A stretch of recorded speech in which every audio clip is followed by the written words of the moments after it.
Mesdames, Messieurs, bonsoir. Il est 19h50 et voici les titres du journal.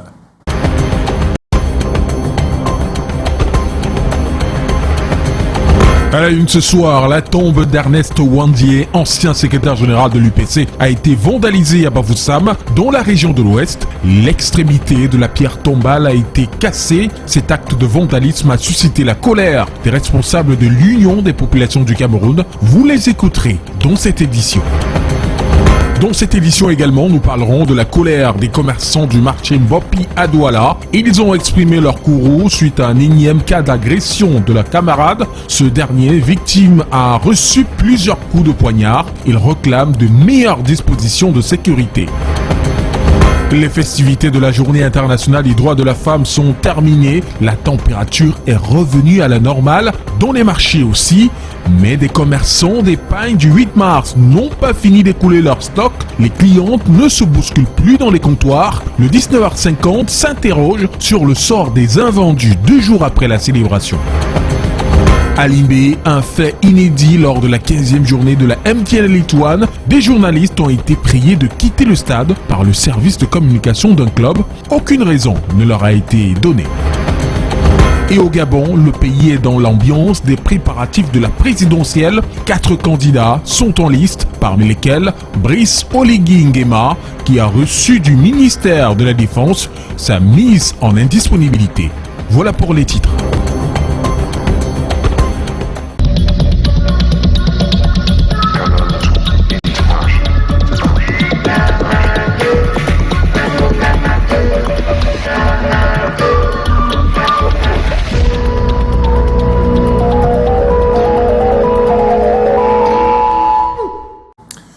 Vandalisme sur la pierre tombale d'un héros national, la tombe d'Ernest Ouandié, mort par fusillade le 15 janvier 1971, a été vandalisée à Bafoussam. Les auteurs n'ont pas encore été identifiés. Cet acte a suscité colère et indignation des responsables de l'Union des populations du Cameroun qui sont aussitôt descendus sur les lieux. Les précisions avec notre correspondant Walter Bertrand. La pierre tombale d'Ernest Ouandié a été vandalisée à Bafoussam. Ce lieu de paix et de recueillement transformé en champ de bataille, des graphismes obscènes et des débris jonchent la tombe de cet héros national, témoignant de l'ignominie de ces vandales. J'ai vu un papa là-bas avec un benskina. Il était en train de filmer. Bon, le type là avait la béquille. Moi, je l'ai remarqué avec sa gauche chaussure. Il avait une chaussure qui était un peu plus longue que l'autre. Il s'est assis sur la tombe du papa là. En un français, ce qu'on a tombe là, s'est écrasé le tout. Bon, en partant, moi, je lui ai demandé que il va faire comment de cette tombe-là. Il m'a dit en question que non, il va envoyer la délégation. Bon, je ne connais pas quelle délégation il s'agit. Il m'a dit qu'il partait dans une autre tombe aussi pour faire aussi la même chose. Non. Cette image est une insulte à la mémoire de cet héros, d'où une vague d'indignation chez les responsables de l'Union des populations du Cameroun dans la région de l'Ouest. C'est un climat délétère que nous vivons tous dans ce pays depuis quelque temps. Vous avez vu qu'il n'y a pas très longtemps, Ernest Ouandié a été traité de bandit. Dans les médias, et il n'y a pas eu de suite. Au contraire, on croit comprendre que celui qui a traité Ernest Ouandié de bandit bénéficie de la protection de l'État camerounais à travers des gardes-corps depuis quelque temps. Ernest Ouandié, qui fut secrétaire général de l'UPC, a été fusillé le 15 janvier 1971.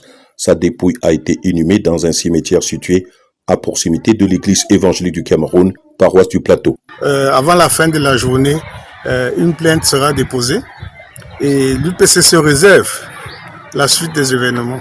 Aujourd'hui, cette tombe, qui devrait être un lieu de recueillement et de respect, a été profanée. Une atteinte intolérable à la dignité de cet homme qui a sacrifié tout pour son pays. Ils ont répondu par un mouvement d'humeur ce lundi suite à un acte qu'ils qualifient de trop. Les commerçants du marché Mbopi à Douala en colère après l'agression de l'un des leurs. La victime a reçu plusieurs coups de poignard. Ils se plaignent de ce climat d'insécurité qui règne là-bas depuis 3 ans déjà. Le sous-préfet de Douala Premier est descendu sur les lieux pour apaiser les tensions. Reportage Arona Zira et Marus Kosso. Les commerçants du marché Mbopi à Douala ont fermé leur boutique ce jour.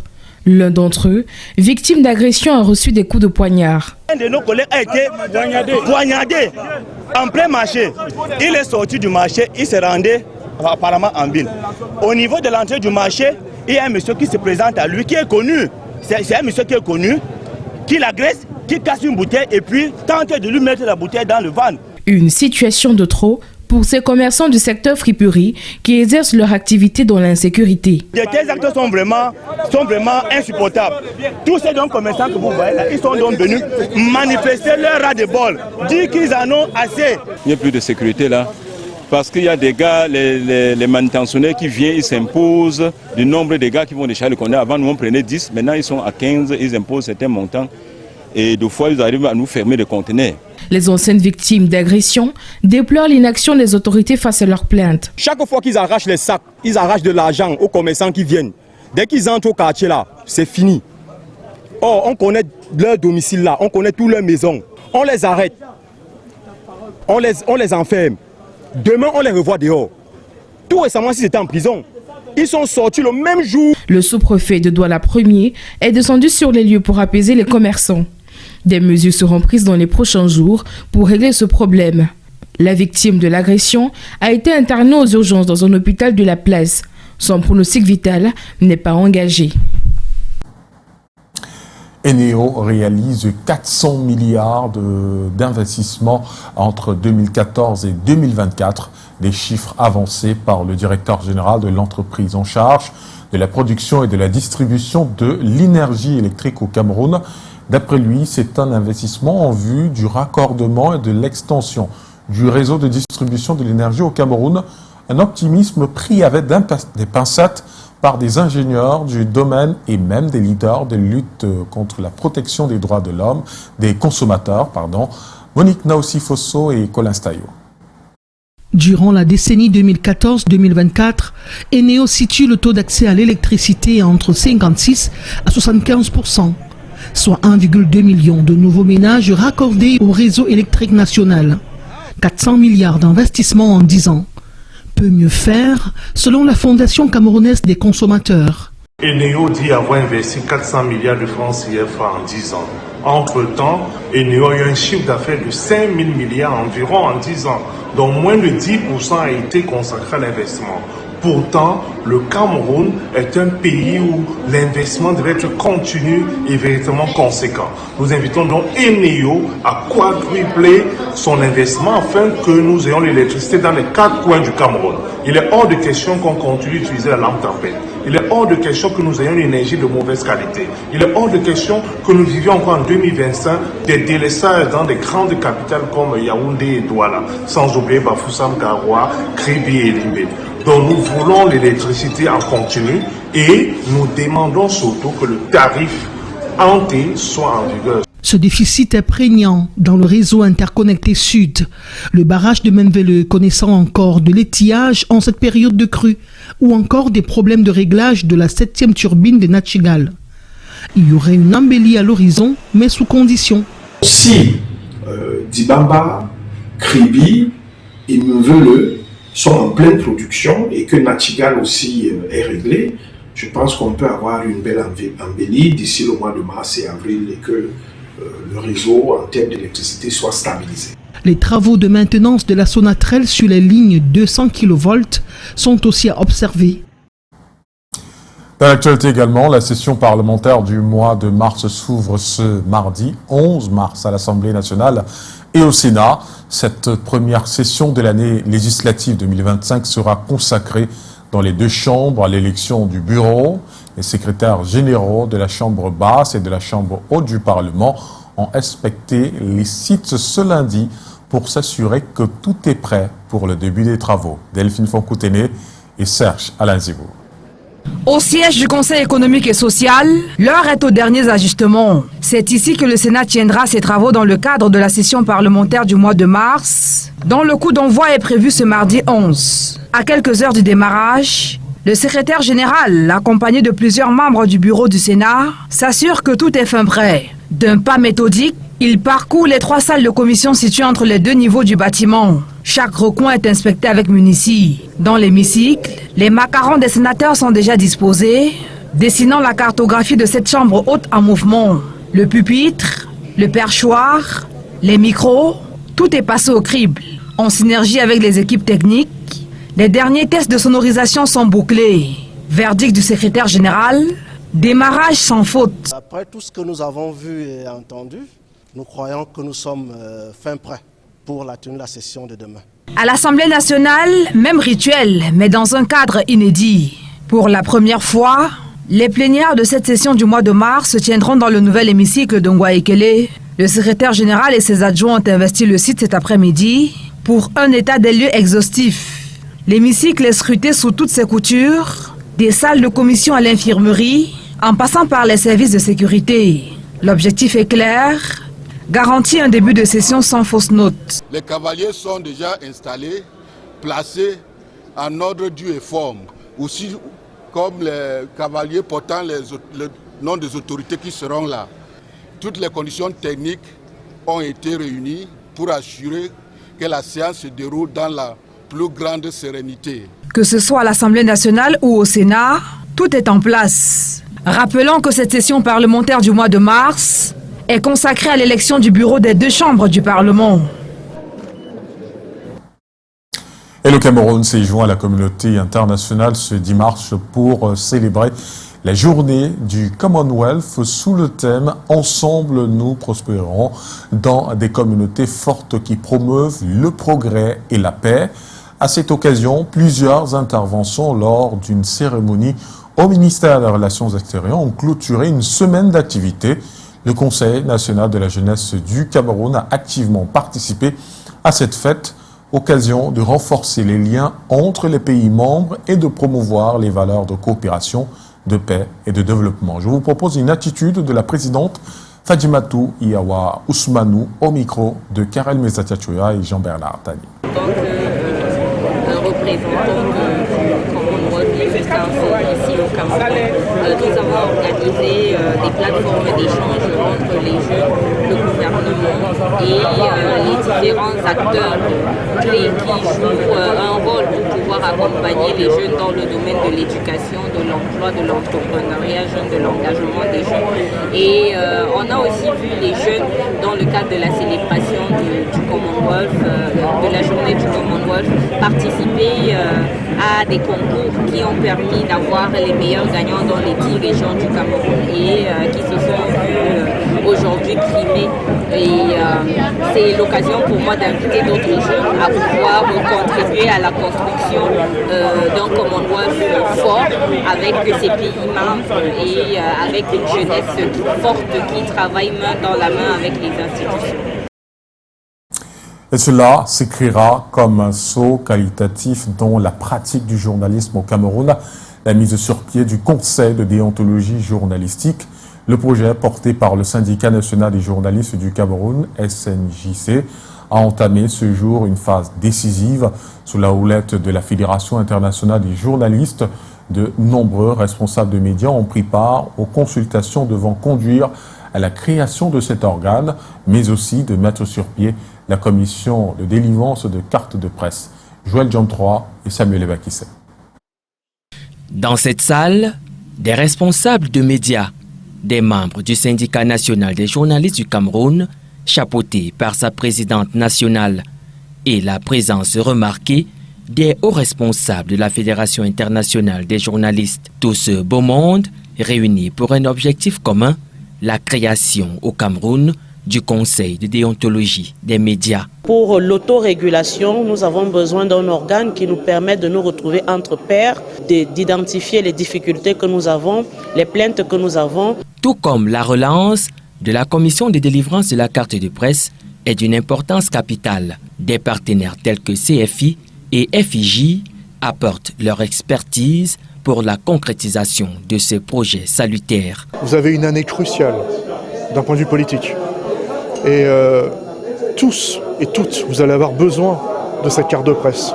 Donc il faut la relancer le plus vite possible et de la même façon, de façon paritaire. Avec la mise sur pied de cet organe d'autorégulation, les pairs pourraient connaître des écarts déontologiques et éthiques en y apportant avec plus d'autorité des sanctions adéquates. Et en 2005, le Cameroun avait déjà essayé de mettre sur pied un organe d'autorégulation des journalistes. Cependant, le Conseil camerounais des médias n'avait pas fait long feu, pointé du doigt pour sa partialité.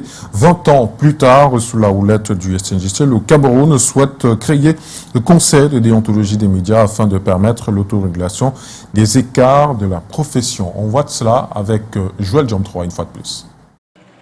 Si la régulation relève de la sphère étatique, l'autorégulation, elle, est une affaire de la corporation. Adossée sur le socle de l'indépendance de ses membres, d'abord journalistes, sa crédibilité ne souffrirait d'aucune contestation. Les articles de presse qui sont rédigés, que ce soit à la radio, à la télévision ou à la presse écrite, ne peuvent être mieux appréciés dans leur dimension respect des règles d'éthique et déontologique que par les personnes qui ont au chapitre, c'est-à-dire les personnes qui exercent ce métier, les personnes qui ont appris à exercer ce métier. Selon Henriette Ekwe, l'autorégulation par son accent poussé pour la médiation permettrait de réduire le nombre de procès. L'autorégulation fait en sorte que les conflits entre le consommateur de la presse et les éditeurs de presse sont réglés sans passer par le tribunal. C'est donc l'ouverture vers une plus grande neutralité. L'autorégulation est neutre, quelque chose de mieux équilibré, mais avec des journalistes qui ont une expérience. L'un des apports majeurs d'un organe d'autorégulation serait d'assainir le milieu de la presse au Cameroun. Tout le monde se dit journaliste et dans cette cacophonie-là, la corporation n'est pas suffisamment protégée, notre crédibilité est en jeu. À extirper de son milieu professionnel des gens qui n'ont pas voix au chapitre. Des pays comme le Bénin et la Côte d'Ivoire se sont déjà lancés sur cette voie avec un grand succès. Les pouvoirs publics camerounais n'ont donc rien à craindre et les journalistes rien à perdre, mais tout à gagner en s'auto-régulant. Autre chose, la Légion de gendarmerie du littoral a un nouveau commandant. Il s'agit du colonel Jean-Pierre Outoulou. Il a pris officiellement fonction ce lundi à la 2e région militaire interarmée à Douala. Le recommandement lui a rappelé les enjeux et les défis sécuritaires auxquels la région fait face. Les détails avec Cyril Kwakam et Stéphane Binak. Ici, le nouveau commandant de la Légion de gendarmerie du littoral. Pour cette marque de confiance du haut commandement à votre endroit. Je vous déclare installé dans vos nouvelles fonctions de commandant de la Légion de gendarmerie de littoral. Le colonel Jean-Pierre Outoulou est installé officiellement ce 10 mars à la cour d'honneur de la 2e région interarmée à Douala. Devant les généraux, commandants, officiers, sous-officiers, gendarmes, autorités administratives, judiciaires et traditionnelles, le promu reçoit des directives de sa hiérarchie. Les trafics de stupéfiants et les braquages sous toutes leurs formes qui infectent nos villes et cités. La lutte acharnée contre les phénomènes de microbes. La lutte contre la violence routière doit être également votre cheval de bataille en collaboration avec les unités de groupement de circulation routière numéro 2. Face à ces nombreux défis sécuritaires, le nouveau commandant de la Légion de gendarmerie du littoral entend travailler en synergie avec ses collaborateurs et les populations venues à masse le soutenir cet après-midi. Je voudrais également dire merci aux populations venues nombreuses. J'espère que dans le cadre de la police de la gendarmerie de proximité, nous allons faire beaucoup de bonnes choses ensemble pour aider, pour accompagner le gouverneur de la région du littoral dans sa mission de maintien de l'ordre. Nommé le 15 février dernier par décret présidentiel, Jean-Pierre Outoulou, 55 ans, remplace à ce poste le colonel Pierre-Aimé Bikele, nommé inspecteur à l'inspection générale de la gendarmerie nationale. La remise du bouquet de fleurs, parade militaire et les réjouissances ont mis un thème aux festivités. En santé, le Cameroun se positionne comme pionnier de la fécondation in vitro en Afrique grâce à l'expertise du Centre hospitalier de recherche et d'application en chirurgie endoscopique et reproduction humaine. 513 bébés sont nés par cette méthode de procréation médicalement assistée. Cette avancée a été récompensée à Lomé, au Togo, lors du congrès organisé en collaboration avec la Fédération interafricaine de fertilité. Les précisions avec Karel Mezatiachouya et Serge Alain Zévo. Cette distinction honore le Cameroun, qui a vu son tout premier bébé né via la fécondation in vitro en 1994 ici. Depuis lors, le Centre hospitalier de recherche et d'application en chirurgie endoscopique et reproduction humaine a continué d'évoluer grâce au soutien de la première dame du Cameroun, Chantal Biya, et de son époux. Les résultats parlent d'eux-mêmes. Déjà 513 enfants sont venus au monde grâce à cette méthode de procréation médicalement assistée. L'objectif est maintenant fixé à 1000 bébés. D'où cette reconnaissance décroché par Jean-Marie Kassia à Lomé, au Togo, lors du congrès organisé en collaboration avec la Fédération interafricaine de fertilité, une récompense dédiée au couple présidentiel. Avoir 1000 bébés en fécondation in vitro, ça n'est pas une tâche facile. Ouais, les 500 d'abord, nous les avons eu au bout de 5 à 6 ans, mais peut-être qu'il nous faudra encore 5 à 6 ans pour arriver à cela. Mais je pense qu'on passera moins de temps dans la mesure où je crois qu'il y a déjà beaucoup de monde qui vient solliciter la fécondation in vitro. Nous sommes passés à une vitesse de croisière et on va certainement arriver à atteindre cet objectif assez rapidement. Cette récompense encourage le Cameroun à poursuivre ses efforts pour améliorer la santé reproductive des populations. Et la présidente fondatrice du CRACER a également fait rayonner par sa présence la grande parade au boulevard du 20 mai à Yaoundé lors de la 40e édition de la Journée internationale des droits des femmes. Après le défilé, Chantal Biya a offert un déjeuner au Hilton Hotel de Yaoundé. Retour sur cette séquence avec Daniel Anissé-Boudier et Serge Alain Zévo.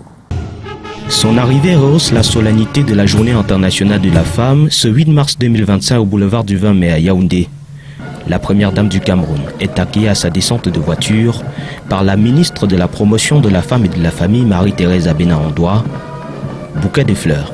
Toutes les femmes du Cameroun vous souhaitent la bienvenue au boulevard du 20 mai à l'occasion de la 40e édition de la Journée internationale de la femme. Chantal Biya, sous des ovations, regagne ensuite la tribune officielle où l'attendent déjà des invités tout en liesse.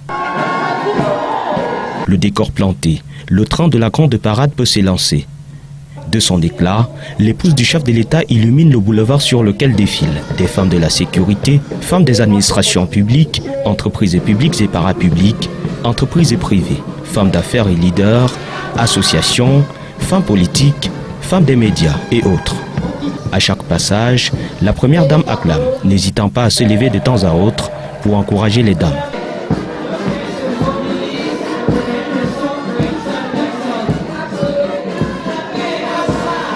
Dans les tribunes aux côtés de la première dame, un parterre de membres du gouvernement, des membres du corps diplomatique et représentants d'organisations internationales, des opérateurs économiques et invités spéciaux rehaussent également de leur présence la célébration. Plus de 3 heures de parade. Et c'est avec le sentiment du devoir accompli que Chantal Biya quitte le boulevard du 20 mai.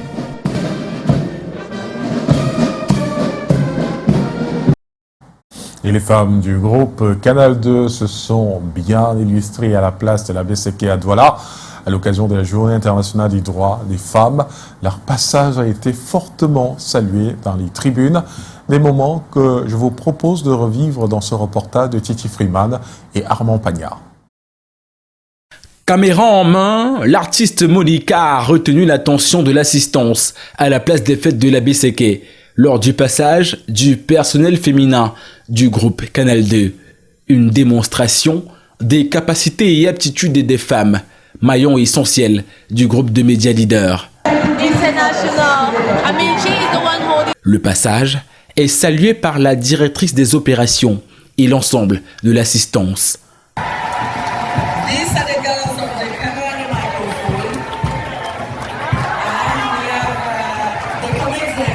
Drapeau, parapluie et banderole en main, Ces femmes du groupe Canal 2 voient en cette parade un moyen d'expression et de revendication. Je voulais montrer la passion que ceux qui tiennent la caméra utilisent à chaque fois qu'ils sont devant leur métier. Donc voilà ce que je voulais démontrer, c'est parce que les caméramans sont toujours derrière et c'est nous les acteurs qui sont devant. Donc il faut qu'on montre comment ils souffrent pour avoir de meilleures images. Il y a beaucoup de femmes qui sont camerawomen.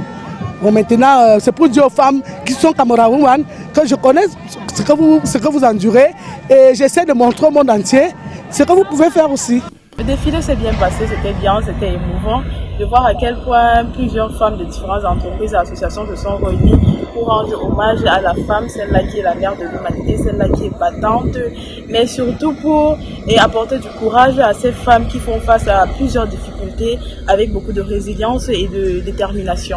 Alors je dirais merci à Canal 2 International, à son top management et surtout à Madame Colette Tchatchoué qui hisse toujours les femmes de Canal 2 International plus haut chaque année. Et c'est par un stand innovation que ces femmes terminent leur passage remarquable à ce défilé du 8 mars 2025. Bravo les dames. La période du 8 mars est souvent considérée comme un moment intense d'activité chez les vendeurs de pagnes. Seulement après le défilé, le pagne perd sa valeur, le prix chute sur les étals, écouler les stocks devient un parcours de combattant pour beaucoup de commerçants, même si d'autres restent optimistes. Pagne du 8 mars, le sort des invendus, c'est un reportage de Leslie Poumetia et Armand Pagnard. Des pagnes et des cabas du 8 mars 2025 qui attendent de preneurs. Nous sommes au marché central de Douala. 2 jours après la célébration de la Journée internationale des droits des femmes, la crainte se fait ressentir chez plusieurs commerçants. Je crains bien des parents. Et puis c'est les années intérieures, ça nous a fait ça dur. Donc pour le moment, on a comme espoir que ça peut aller. Actuellement, ça va baisser puisque beaucoup de gens ont déjà acheté, les femmes ont déjà défilé. Après le défilé, on ne peut plus vendre au même prix qu'avant les fêtes. Maintenant, on sera obligé de baisser le prix des cabas. Les cabas qui coûtaient 10 000 va maintenant coûter 6 000, 5 000. Avec coupé, les enfants qui cousaient se calaient. Si la lumière coupe, tu es noyé. Cette inquiétude n'est pas partagée par tous. D'autres commerçants continuent de faire les chiffres.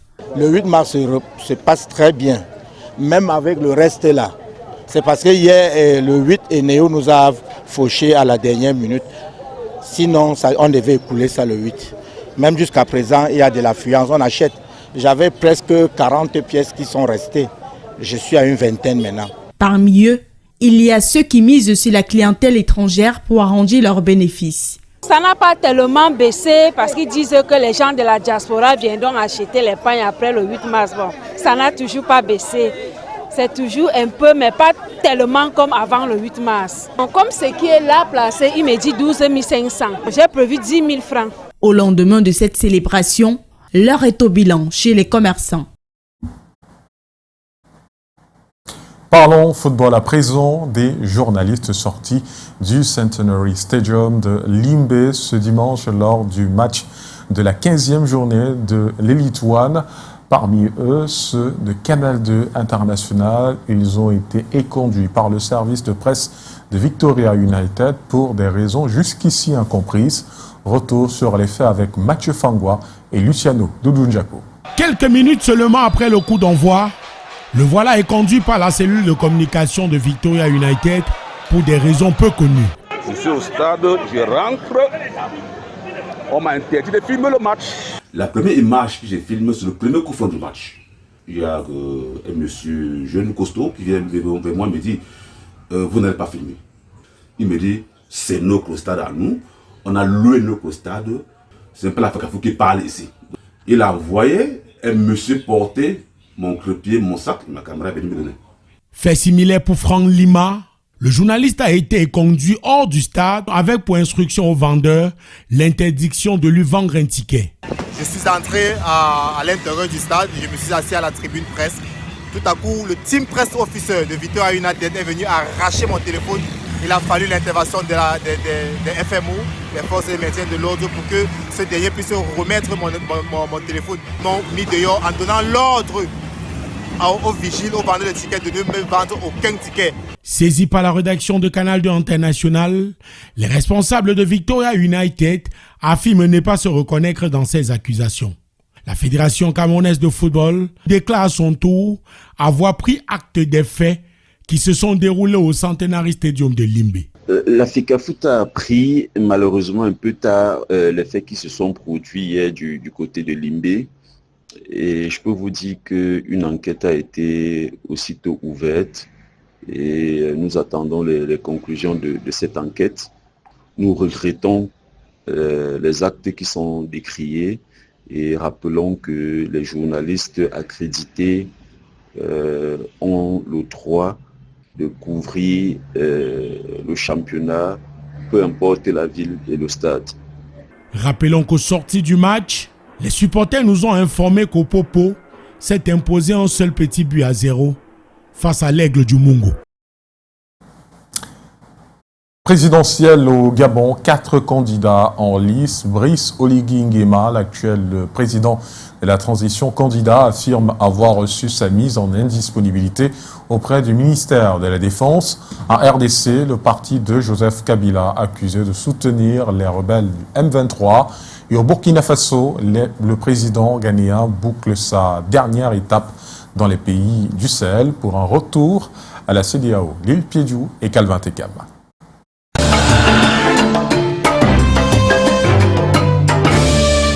Sur 23 dossiers de candidature déposés, 4 ont été jugés recevables par le ministre de l'Intérieur du Gabon au cours d'un point de presse. Brice Oligui Nguema, l'actuel président de la transition, Alain-Claude Billy Baïzé, ancien premier ministre de Bongo, Joseph Lapensé, juriste inspecteur des impôts, et Stéphane Germain Iloko Boussengui, médecin. Brice Clotaire Oligui Nguema annonce également avoir obtenu sa mise en indisponibilité auprès du ministère de la Défense, comme l'exige la procédure. Il précise qu'il n'a pas de temps pour créer un parti politique. Il annonce plutôt une plateforme appelée le Mouvement des bâtisseurs, où il convie associations, partis politiques, syndicats, jeunesse et élites intellectuelles. La campagne électorale doit commencer le 29 mars prochain pour le premier tour prévu le 12 avril. Aucune date pour le deuxième tour prévu par la Constitution en cas de ballottage. Les autres candidats éliminés disposent d'un droit de recours devant le Conseil constitutionnel.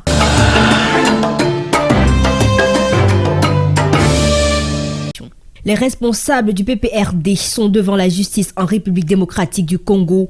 Le vice-président, le secrétaire permanent et bien d'autres hauts cadres du parti de Joseph Kabila étaient devant le parquet militaire supérieur de Kinshasa-Ngombe. Les autorités accusent Joseph Kabila de soutenir les rebelles du M23. Pour les accusés, le régime Tshisekedi cherche plutôt des boucs émissaires. Selon le PPRD, les Congolais savent qu'ils sont des républicains. Le respect des institutions, c'est une priorité. Il ne saurait y avoir une quelconque collaboration avec des mouvements insurrectionnels et que seul le pouvoir maîtrise mieux ce qui se passe dans l'est du pays. C'est une affaire à suivre.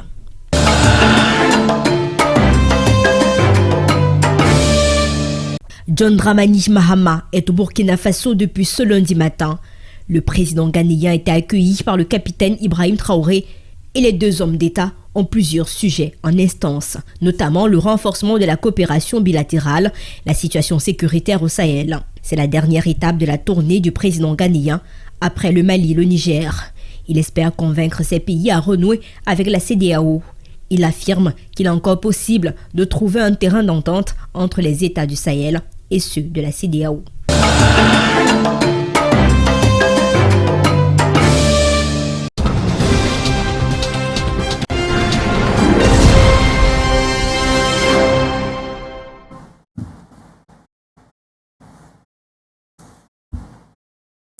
Opportunité d'affaires, Danske Bank Cameroun déroule le tapis rouge à l'ambassadeur de Turquie au Cameroun après sa tournée officielle de prise de contact avec les établissements financiers et institutions du pays. Skilper Volcan se dit satisfait des offres et services proposés. Un séminaire de formation pour les porteurs de contraintes de la société de recouvrement des créances du Cameroun a eu lieu du 4 au 6 mars à Mbalmayo Objectif, renforcer les capacités du personnel juridique.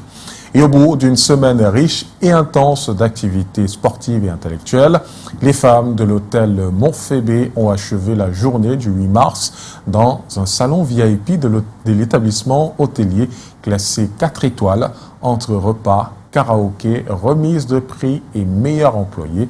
L'ambiance était au rendez-vous. Coopération monétaire et financière à l'échelle mondiale, Banque Cameroun déroule le tapis rouge à l'ambassadeur de Turquie au Cameroun.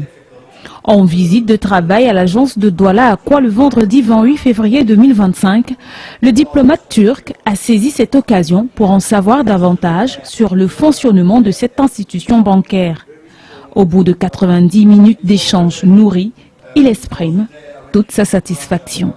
I came here today to see how we can consider cooperating both as an embassy and in terms of how the Turkish entrepreneurs can cooperate with the Banque Bank, and I'm very happy for the interest that I have received here. I have been given enough insight as to how the bank functions, and looking forward to working with this bank in the years to come. Côté Banque Cameroun, également optimiste quant aux perspectives d'avenir. Il était question aujourd'hui de discuter des opportunités d'affaires entre toute la communauté turque qui s'installe au Cameroun et que nous voyons nombreuses. Et Banque a trouvé le moyen de pouvoir s'avancer comme acteur majeur dans le développement de toute cette communauté turque et principalement aussi les services diplomatiques de la Turquie. La diplomatie financière, un outil pour renforcer la coopération économique entre la Turquie et le Cameroun. Avec cette rencontre solennelle, les dés sont jetés et les bases établies. Jacob Matamba, administrateur à Banque Cameroun et aujourd'hui conseiller spécial à la présidence de la République centrafricaine, se donne pour mission de faciliter cette coopération au profit des clients et potentiels investisseurs. La SRC, un acteur majeur du secteur financier camerounais, a organisé du 4 au 6 mars 2025 un atelier de formation des porteurs de contraintes de la SRC en Balmayo dans le département d'Union-Ouesso, région du centre. Durant ces 3 jours intensifs, les participants ont eu l'opportunité d'approfondir leurs connaissances sur cette nouvelle législation. La récente loi représentant une avancée significative dans le domaine du recouvrement des créances publiques, son application efficace se veut essentielle pour garantir la bonne gestion des finances publiques au Cameroun. Nous faisons essentiellement commerce de recouvrement à titre principal. Il est très important que nos porteurs de contraintes soient parfaitement formés et informés sur tous les privilèges que nous accorde la loi. Les discussions ont porté sur divers aspects de cette loi, notamment ses implications pratiques pour les agents judiciaires et les procédures à suivre pour optimiser le recouvrement. Professionnellement parlant, ça va nous permettre de renforcer notre travail, ça va nous rendre plus efficaces et plus efficients, même dans nos mesures de recouvrement. Nous allons mieux exercer le privilège du trésor sur le terrain lorsque nous irons faire les recouvrements. Les formateurs ont mis l'accent sur l'importance d'une compréhension approfondie des mécanismes juridiques en place afin d'améliorer l'efficacité des opérations de recouvrement. Elle parle des garanties qui sont octroyées aux entités publiques bénéficiaires du privilège du trésor, savoir la SRC, le PAC, la CNPS par exemple. Cette loi dégage un certain nombre de notions telles que le privilège du trésor, la contrainte, la solidarité de paiement. La SRC joue un rôle clé dans la société en tant qu'agent judiciaire de l'État et sa capacité à récupérer efficacement les créances est cruciale pour la santé financière du pays. En 2023, la SRC a réussi à récupérer 16 milliards de francs CFA, tandis qu'en 2024, ce chiffre a légèrement diminué à 12 milliards de francs CFA. La recommandation principale est d'implémenter toutes les prérogatives qui sont contenues dans la loi du 25 juillet 2023. Ce séminaire a permis non seulement d'enrichir les connaissances théoriques des participants, mais aussi d'améliorer leurs compétences pratiques en matière de recouvrement. En renforçant les compétences juridiques et opérationnelles de son personnel, la SRC se positionne comme un acteur incontournable dans le paysage économique camerounais. Dans leur cabas éclatant, les femmes de l'hôtel Montphébé brillent de mille feux ce 8 mars 2025. En attendant leur passage devant la tribune d'honneur, elles se regroupent dans une ambiance conviviale. Puis, le moment M, voici les Amazones de l'hôtellerie battant majestueusement le pavé au boulevard du 20 mai, à l'occasion de la parade marquant la 40e édition de la Journée des droits des femmes devant la Première Dame.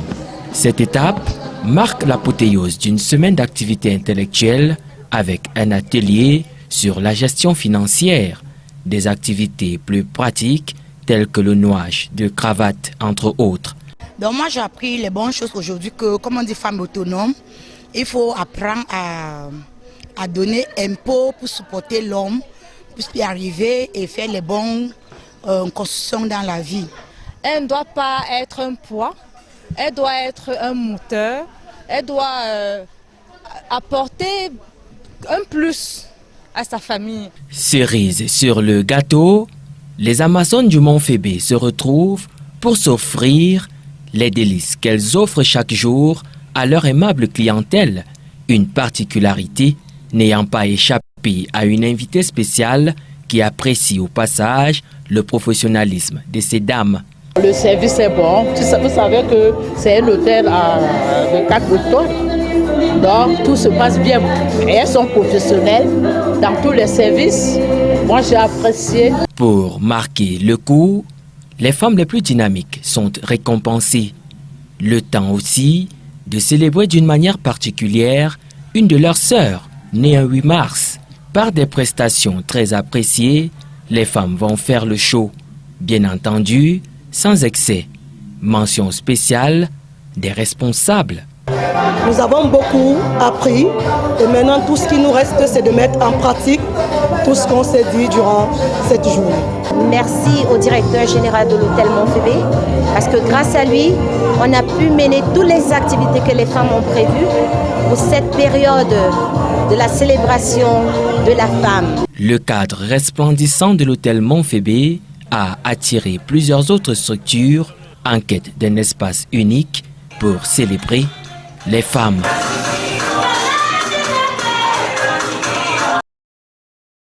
Et c'est ici que s'achève cette édition du 19h50. Merci de votre fidélité à Canal 2 International. Je vous retrouve demain, même les mêmes heures, 19h50. Bonsoir.